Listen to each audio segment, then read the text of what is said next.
അല്ലെങ്കിൽ പെങ്ങളെ നീ ഉദു എടുത്തിട്ട് പോ, അല്ലെങ്കിൽ കൂട്ടുകാരനോട് ജ്യേഷ്ഠനോട് അനിയനോട് ഓർമ്മിപ്പിച്ചു കൊടുക്കുക, ഉദു കൊടുക്കുക. ഉദു മുറിഞ്ഞോ ഉടനെ ഉദു എടുക്കുക. എപ്പോഴാണ് എങ്ങനെയാണ് മരിക്കുക എന്നറിയില്ലല്ലോ. കിടന്നുറങ്ങാൻ പോകും എന്ത് ചെയ്യുക? ഉദു എടുക്കുക. ഇദാ തൈത മൽജഅക ഫതവല്ല വുദൂഅക ലിസ്സലാ. കിടന്നുറങ്ങാൻ വേണ്ടി റൂമിലേക്ക് ചെല്ലുമ്പോൾ നിസ്കരിക്കാൻ വുദു എടുക്കുന്ന പോലെ വുദു എടുക്കണം എന്ന് റസൂലുള്ളാഹി. ഉറങ്ങാൻ നിൽക്കുകയാണ്, നിസ്കരിക്കാൻ പോകുമ്പോൾ എങ്ങനെ വുദു എടുക്കുക? അങ്ങനെ വൃത്തിയായിട്ട് വുദു എടുത്തിട്ട് റൂമിലേക്ക് ചെല്ലുക. അപ്പൊ നമ്മൾ ശാഫി മദ്ഹബ് അനുസരിച്ച് ഭാര്യനെ തൊട്ടാ വുദു മുറിയലോ? മുറിഞ്ഞോട്ടെ. ഉറങ്ങിയ വുദു മുറിയില്ലേ? അതിന് പ്രയാസമില്ല. കിടക്കാൻ വേണ്ടി ബെഡ്റൂമിലേക്ക് എത്തുമ്പോൾ നിനക്ക് വുദു ഉണ്ടായിരിക്കണം. അത്രേ ഉള്ളൂ വിഷയം. വുദുഇന്റെ അവസ്ഥയിലാണ് റൂമിലേക്ക് ചെല്ലേണ്ടത്. കിടന്നുറങ്ങാൻ വേണ്ടി ഒരുങ്ങി ചെല്ലുമ്പോൾ വുദുഇന്റെ അവസ്ഥയിൽ ചെല്ലണം. അത് തിരുനബിയുടെ സുന്നത്താണ്. ഇദാ അതൈത മൽജഅക ഫതവല്ല വുദൂഅക ലിസ്സലാ. അങ്ങനെ വുദുഇന്റെ അവസ്ഥയിൽ കിടന്നാൽ പൈശാചികമായ സ്വപ്നങ്ങൾ ഉണ്ടാവില്ല, മോശപ്പെട്ട പേടിപ്പിക്കുന്ന സ്വപ്നങ്ങളില്ല. പിന്നെ മരിക്കുകയാണെങ്കിൽ പോലും മാലാഖമാർ വുദു ചെയ്ത അവസ്ഥയിലാണ് ആ മനുഷ്യനെ സ്വീകരിക്കുന്നത്. ഇതൊരു സൗഭാഗ്യമാണ്. അതൊക്കെ നല്ല മരണത്തിന് കാരണങ്ങളാണ്. ഹുസ്നുൽ ഖാതിമത്ത് അല്ലാഹു നമുക്കൊക്കെ നൽകി അനുഗ്രഹിക്കുമാറാകട്ടെ.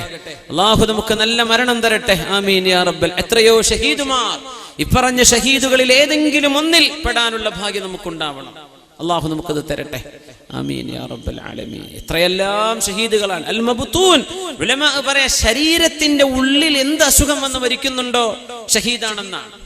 ശരീരത്തിന്റെ ഉള്ളിൽ, മബ്തൂൻ വയറിന്റെ മാത്രമല്ലെന്നാണ്. ശരീരത്തിന്റെ ഉള്ളിലുള്ള ക്യാൻസർ വന്നു, ബ്രെയിൻ ട്യൂമർ വന്നു, ഷഹീദിന്റെ കൂലി കിട്ടും. നമ്മൾ വിചാരിക്കും അതൊക്കെ അള്ളാഹു ദുന്യാവ് തന്നെ നരകം കൊടുത്തു. അങ്ങനെയൊന്നും പറയരുത്. അള്ളാഹു സ്വർഗം കൊടുക്കാൻ, ഷഹീദിന്റെ കൂലി കൊടുക്കാൻ കൊടുത്ത അസുഖമായിരിക്കും. നമുക്കറിയില്ലല്ലോ, അതിനൊക്കെ കൂലിയുണ്ട്. അതൊക്കെ ഷഹീദിന്റെ പ്രതിഫലങ്ങളാണ്.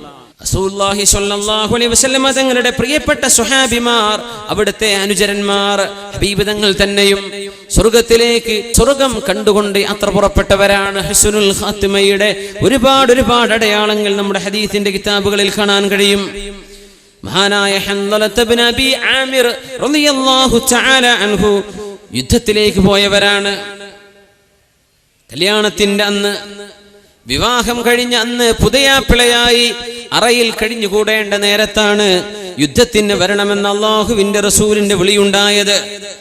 ആ വിളിക്കുത്തരം കൊടുക്കാൻ വേണ്ടി ബെഡ്റൂമിൽ നിന്ന് സ്വന്തം ഭാര്യയുടെ കൂടെ കടന്നതിന്റെ ശേഷം ജനാബത്തിന്റെ കുളി പോലും കുളിക്കാൻ സമയം കിട്ടാതെ അള്ളാഹുവിന്റെ ശത്രുക്കൾ ഈ ദീനിനെതിരെ പടപൊരുതാൻ വന്നിട്ടുണ്ടെന്ന് പറഞ്ഞപ്പോ ആ ഒരു മണിയറയിൽ നിന്ന് എഴുന്നേറ്റോടിയ പുതിയാപ്പിളയാണ് മഹാനായ ഹൻദലത്ത് ഇബ്നു അബി ആമിർ റളിയല്ലാഹു തആല അൻഹു. അബൂ സുഫിയാൻ എന്നവരെന്ന മറുപക്ഷത്തുണ്ട് യുദ്ധത്തിൽ. അബൂ സുഫിയാൻ എന്നവരെ വധിക്കാൻ വേണ്ടി വാളെടുത്ത് ഓങ്ങി നിൽക്കുമ്പോഴാണ് ശത്രുപക്ഷത്ത് നിന്നും ശദ്ദാദ് ഇബ്നുൽ ഔസ് എന്ന് പറയുന്ന ആള് വന്ന് ഹത്താ ഖതല, ബഹുമാനപ്പെട്ടവരെ വധിക്കുന്നത്. മഹാനായ ഹൻദലത്ത് റളിയല്ലാഹു അൻഹു ഷഹീദായി വീഴുമ്പോൾ നബി സല്ലല്ലാഹു അലൈഹി വസല്ലം തങ്ങളും സ്വഹാബികളും അവരുടെ പരിശുദ്ധമായ ജനാസ എടുക്കാൻ വേണ്ടി ചൊല്ലുമ്പോൾ ഒരു മഴ പോലും പെയ്തിട്ടില്ലാത്ത യുദ്ധഭൂമിയിൽ വെള്ളം തളം കെട്ടി നിൽക്കുന്നു. വെള്ളം തളം കെട്ടി നിൽക്കുന്നുണ്ട്. ചുറ്റുവശത്ത് എവിടെയും മഴവെള്ളമില്ല, എവിടെയും വെള്ളമില്ല. ആരും വെള്ളം കൊണ്ടുവന്ന് വെച്ചിട്ടില്ല. ഒരേ ഒരു ഷഹീദിന്റെ അരികത്ത് മാത്രം വെള്ളമുണ്ട്. മണ്ണിൽ മണ്ണാകെ വെള്ളം കുടിച്ചു നിൽക്കുകയാണ്. അല്ലാഹുവിന്റെ മാലാഖമാർ ജനാബത്ത് കുളിപ്പിക്കാൻ വേണ്ടി വെള്ളം കൊണ്ടുവന്ന് കുളിപ്പിച്ചു കൊണ്ടുപോയ സ്വഹാബിയാണ് ഹൻദലത്ത് ഇബ്നു അബി ആമിർ റളിയല്ലാഹു തആല അൻഹു.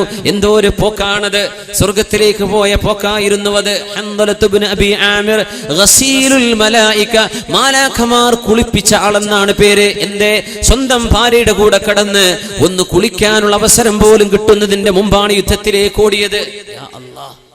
പുതിയാപ്പിളെ താഴത്തേക്ക് വിളിച്ചാൽ കിട്ടുമോ? നമ്മള് പുതിയാപ്പിളരൊക്കെ അറയിൽ കയറിയിരുന്നാല് യുദ്ധത്തിലേക്കാണ് ഈ പോയത്. യുദ്ധത്തിലേക്ക്. സുബ്ഹാനല്ലാഹ്, എന്താ ഈമാനൊക്കെ. നമ്മളൊക്കെ സ്വഹാബത്തിന്റെ പേര് പറയാൻ നമ്മളെ കൊണ്ടൊക്കെ പറ്റുമോ എന്ന് പേടിയായി പോയി. എന്താണ് ഇവരൊക്കെ ചെയ്ത്? നമുക്കൊക്കെ ഇതിന് എന്തെങ്കിലും ചെയ്യാൻ പറ്റുമോ? നമ്മളൊക്കെ എന്താ, നമ്മളൊന്നും ചെയ്തിട്ടില്ലല്ലോ. വലിയ ഉത്തരവാദിത്തമാണ്. നമ്മളൊന്നും ഒന്നും ചെയ്തിട്ടില്ല. സ്വഹാബികളൊക്കെ ചെയ്ത ത്യാഗം കേൾക്കുമ്പോൾ എന്താ നമുക്കൊക്കെ പേടിയാവുകയാണ്. യാ അല്ലാഹ്, വസീലുൽ മലായിക, അല്ലാഹുവിന്റെ മലക്കുകളെ കുളിപ്പിച്ചത്.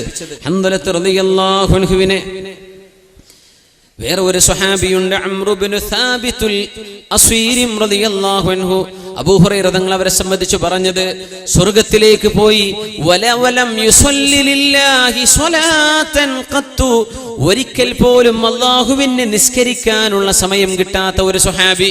നിസ്കരിക്കാൻ നേരം കിട്ടിയിട്ടില്ല, ജീവിതത്തിൽ ഒരിക്കൽ പോലും ഒരു നിസ്കാരത്തിന് നേരം കിട്ടിയിട്ടില്ല. ഏതാനും മണിക്കൂറുകളെ മുസ്ലിമായിട്ടുള്ളൂ. ഒരു നിസ്കാരത്തിന്റെ സമയമാവുന്നതിന്റെ മുമ്പേ മുസ്ലിമായി ഉടനെ യുദ്ധത്തിലേക്ക്. അങ്ങനെ ഷഹീദായ സ്വഹാബിയാണ് അംറു ഇബ്നു സാബിത്തുൽ അസ്വീരി റളിയല്ലാഹു തആല അൻഹു. തന്റെ കുടുംബക്കാർ ഇസ്ലാമിനെതിരെ ബനു അബ്ദുൽ അഷ്ഹൽ മുസ്ലിമീങ്ങൾക്കെതിരെ യുദ്ധം ചെയ്യാൻ വന്നപ്പോ ആ സൈന്യത്തിൽ മുസ്ലിമീങ്ങളുടെ പക്ഷം ചേർന്ന മനസ്സുകൊണ്ട് മുസ്ലിമാണ്, പക്ഷേ നാട്ടുകാരോട് പറയാൻ പേടിയായിരുന്നു. അങ്ങനെ ഉണ്ടാവും ചില ഹിന്ദു സഹോദരന്മാർ.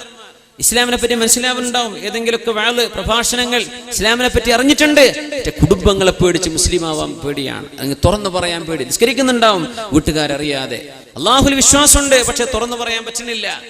അങ്ങനെ മുസ്ലിമായ മഹാൻ അംറു ഇബ്നു സാബിത്ത് റളിയല്ലാഹു തആല അൻഹു യുദ്ധക്കളത്തിൽ കടക്കുമ്പോ ബനു അബ്ദുൽ അഷ്ഹൽ അവരുടെ നാട്ടുകാരോ ബന്ധുക്കളോ ഉണ്ടോ യുദ്ധക്കളത്തിൽ എന്ന് നോക്കി ഇങ്ങനെ വരുമ്പോ മഹാനായ ഈ സ്വഹാബിയുണ്ട് യുദ്ധക്കളത്തിൽ.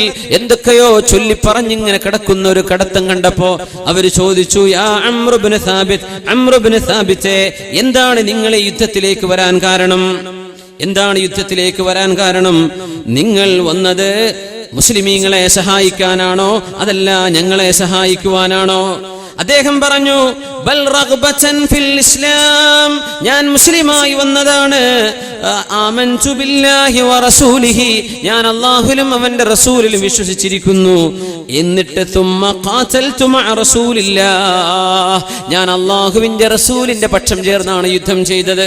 ഹത്താ അസ്വാബനി മാ തറൗൻ, നിങ്ങൾ ഈ കാണുന്ന മുറിവുകളും അസുഖങ്ങളും ഒക്കെ എന്റെ ശരീരത്തിൽ കുത്തി തറച്ചത് ഞാൻ നബിക്ക് വേണ്ടി യുദ്ധം ചെയ്തതാണ്, അല്ലാഹുവിന് വേണ്ടി യുദ്ധം ചെയ്തതാണ് എന്ന് പറഞ്ഞുകൊണ്ട് ലോകത്തോട് വിട പറഞ്ഞ ഇസ്ലാമിലേക്ക് കടന്നു വന്ന് ഒരു നിസ്കാരത്തിന്റെ സമയം പോലും ആകുന്നതിന് മുമ്പ് ഷഹീദായി മരിച്ചുപോയ മഹാനാണ് അംറു ഇബ്നു സാബിത്തുൽ അസ്വീരി റളിയല്ലാഹു തആല അൻഹു. നബി തങ്ങളോട് കഥ പറഞ്ഞപ്പോ ഹബീബ് പറഞ്ഞു പോയത്, ഹുവ മിൻ അഹ്ലിൽ ജന്ന, ഹുവ മിൻ അഹ്ലിൽ ജന്ന.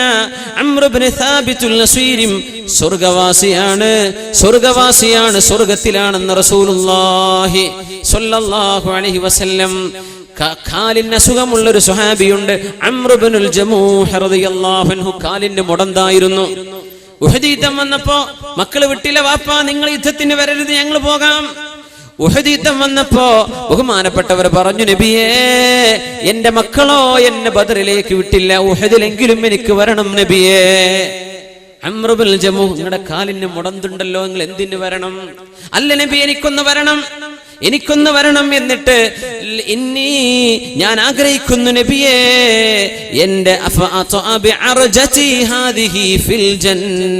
എന്റെ ഈ മുടന്തം കാലുകൊണ്ട് വേച്ച് വേച്ച് നടക്കുന്ന കാലുകൊണ്ട് സ്വർഗത്തിൽ കടക്കണമെന്ന് ആഗ്രഹമുണ്ട് നബിയേ. എന്നാ പോയിക്കോളൂ. എങ്ങനെ തടയാൻ പറ്റിയ? 70ഓളം വയസ്സെന്നായിട്ടുണ്ട് അംറു ഇബ്നുൽ ജമൂഹ് തങ്ങൾക്ക്. 70 വയസ്സ്, കാലിന് മുടന്തും, യുദ്ധത്തിന് പോവേണ്ടതില്ല എന്ന് അല്ലാഹുവിന്റെ റസൂൽ. എനിക്ക് പോകണം നബിയേ, എന്റെ മുടന്തം കാലുകൊണ്ട് സ്വർഗം എനിക്ക് വേണം. അങ്ങനെ യുദ്ധത്തിൽ ഉഹദ് യുദ്ധത്തിലേക്ക് പോയി ഷഹീദായ സ്വഹാബിയാണ് അംറു ഇബ്നുൽ ജമൂഹ് റളിയല്ലാഹു അൻഹു. നെറ്റിയിൽ മുറിവ് തറച്ചിരുന്നു, ഒരു അമ്പ് തറച്ചു നെറ്റിയിൽ. ആ അമ്പ് ഇങ്ങനെ പിടിച്ച് പറിച്ചെടുത്ത് എടുക്കാൻ കിട്ടിയില്ല, ചോര വന്നു, കൈ ഇങ്ങനെ നെറ്റിയിൽ പിടിച്ച് അങ്ങനെ വഫാത്തായ സ്വഹാബിയാണ്, ഷഹീദാണ് ഈ മുടന്തുള്ള സ്വഹാബി അംറു ഇബ്നുൽ ജമൂഹ് റളിയല്ലാഹു തആല. സ്വഹാബത്ത് ഇങ്ങനെ മറവയ്യാം. ഉഹദിന്റെ താഴ്വര ഉംറക്ക് പോകുമ്പോൾ കാണുന്നില്ലേ ഉഹദ്? ഉഹദിന്റെ താഴ്വര ഹംസ റളിയല്ലാഹു അൻഹു ഷഹീദായി കിടക്കുന്ന ആ സ്ഥലം, ശുഹദാ ഉഹദ് കിടക്കുന്ന ആ സ്ഥലം, അവിടെ നൂറുകണക്കിന് സ്വഹാബിമാർ കിടന്നിട്ടുണ്ട്, നൂറുകണക്കിന് സ്വഹാബിമാർ. മഹാനായ അംറു ഇബ്നുൽ ജമൂഹ് റളിയല്ലാഹു തആല അൻഹു അവിടെ മറവ് ചെയ്യപ്പെട്ട സ്വഹാബിയാണ്. അവരുടെ കൂടെയുണ്ട് ജാബിർ റളിയല്ലാഹു അൻഹുവിന്റെ ഉപ്പ അബ്ദുല്ലാഹി ഇബ്നു അംർ ഇബ്നുൽ ആസ് റളിയല്ലാഹു അൻഹു. ജാബിർ റളിയല്ലാഹു അൻഹു പറയാണ്, ഞങ്ങളന്ന് ഉഹദിൽ ബഹുമാനപ്പെട്ട എന്റെ ഉപ്പയെയും ബഹുമാനപ്പെട്ട അംർ ഇബ്നുൽ ജമൂഹ് റളിയല്ലാഹു അൻഹുമ രണ്ടുപേരെയും ഒരു ഖബറിലാണെന്ന് മറവ് ചെയ്തത്. കാരണം ഒരുപാട് ഖബർ ഒഴിക്കാൻ കഴിയില്ല, ഉറച്ച മണ്ണല്ലേ, ഉറച്ച പാറ പോലത്തെ നാടാണ്, ഒരുപാട് ഖബർ ഒഴിക്കാൻ പറ്റൂല. ഒന്നിലേറെ മയ്യത്തുകളെ ശുഹദാക്കളെ ഒരു ഖബറിൽ മറവ് ചെയ്തിട്ടുണ്ടെന്ന്.